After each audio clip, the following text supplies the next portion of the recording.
Bismillahirrahmanirrahim. Dalam kehidupan sering muncul pertanyaan, manakah yang lebih penting, proses atau hasil? Pertanyaan ini bukan sekadar teknis, melainkan menyentuh logika dasar berpikir dan makna hidup. Kisah hidup Kang Deddy Mulyadi menjadi ruang refleksi atas pertanyaan tersebut.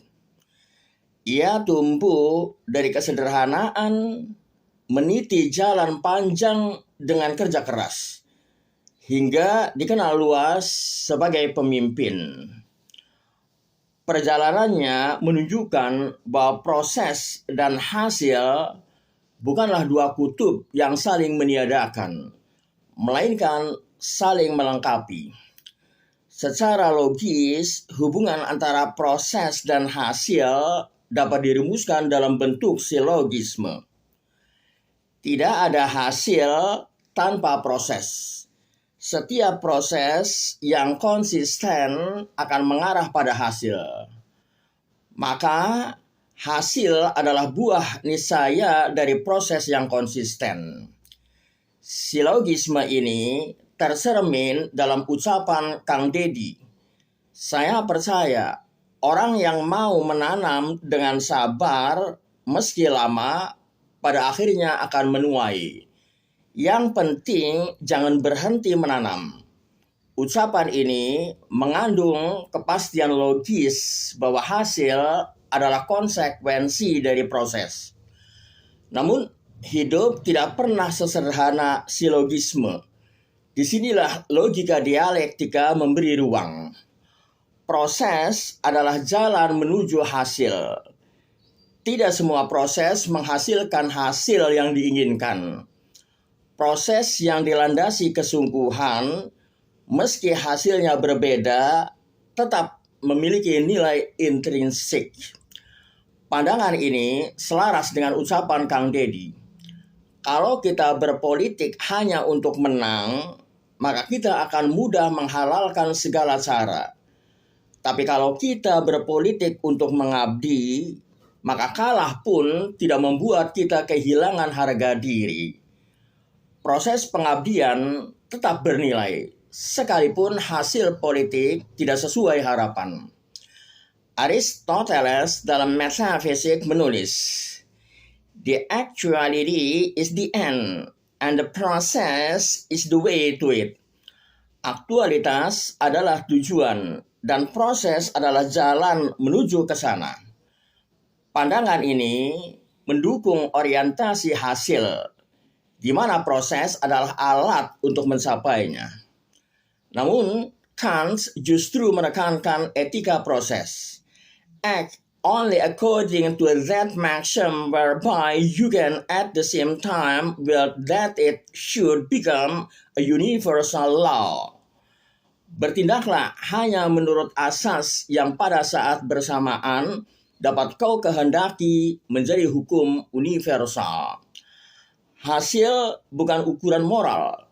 Yang bernilai adalah proses yang sesuai prinsip universal. Imam Al-Ghazali menambahkan dimensi spiritual.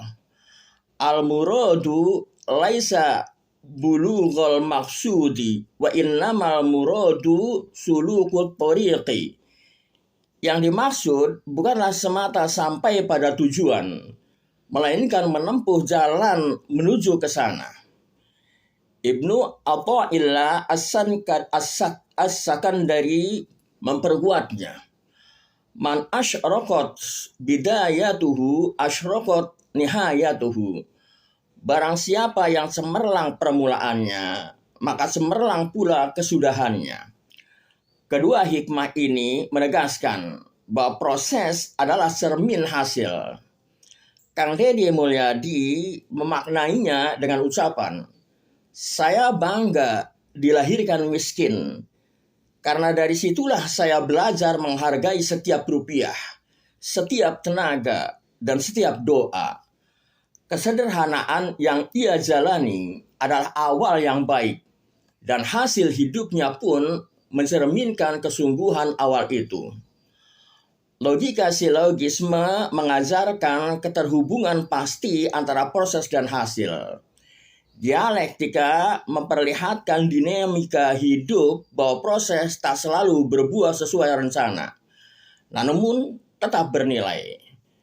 Filsafat menekankan keseimbangan antara hasil dan proses etis. Islam menegaskan bahwa perjalanan itu sendiri adalah ibadah, bahkan lebih penting daripada tujuan duniawi. Pesan filosofis bagi generasi muda adalah sederhana. Jangan tergesa-gesa hanya ingin hasil, tetapi cintailah proses. Kierkegaard pernah berkata, "Life can only be understood backward, but it must be lived forward." Hidup hanya bisa dipahami dengan menengok ke belakang, tetapi harus dijalani dengan melangkah ke depan. Kisah Kang Deddy Mulyadi menunjukkan bahwa lakon hidup yang dijalani dengan ketekunan, kesabaran, dan niat tulus akan berbuah hasil yang bukan hanya bermanfaat bagi diri sendiri, melainkan juga bagi orang banyak. Itulah harmoni antara proses dan hasil, sekaligus kebijaksanaan yang bisa diwariskan kepada generasi mendatang. Wallahu a'lam bishawab.